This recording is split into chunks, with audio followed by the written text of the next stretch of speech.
Les travaux de déblaiement sont gigantesques. Après le chaos, tout le monde est dans l'action. Ici, les dommages causés par les inondations sont matériels, bien sûr. Mais le traumatisme psychique est tout aussi important. Le 16 peut-être, le couple, pour voir si tout va bien. Ces hommes de la protection civile sont spécialisés dans les risques psychosociaux. Depuis les inondations, ils font du porte-à-porte. On l'a récupéré tout à l'heure, elle est bien. Pour rassurer et écouter les victimes. C'est que les photos, j'y tiens beaucoup, vous savez.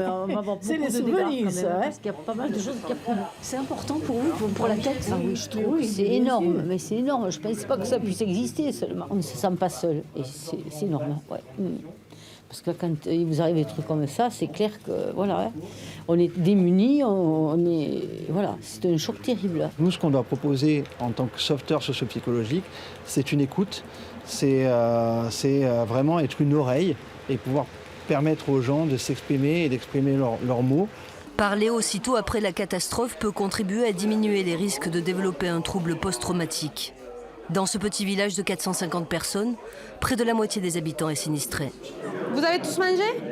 On vous met des salades là? Si jamais? Nickel. Autant de vies bouleversées, un choc émotionnel immense. Vous avez perdu beaucoup de choses? Tout mon rez-de-chaussée, c'est-à-dire je ne peux plus manger maintenant. C'est pour ça que je viens ici. Croyez-moi, on a la peur de notre vie, hein, tout simplement. Le plancher de leur maison menace de s'effondrer. Alors on se donne rendez-vous demain. Alors ils logeront dans un gîte durant plusieurs mois. Moi, je crois que tout le village m'a entendu crier au secours. On ne sait pas nager. Hein. Je ne sais pas nager et j'ai vraiment eu peur, quoi. Je me voyais vraiment me noyer. Philippe Caudrier peut rentrer chez lui. Mais le souvenir de l'eau qui est montée à 2 mètres de hauteur n'est pas près de s'effacer.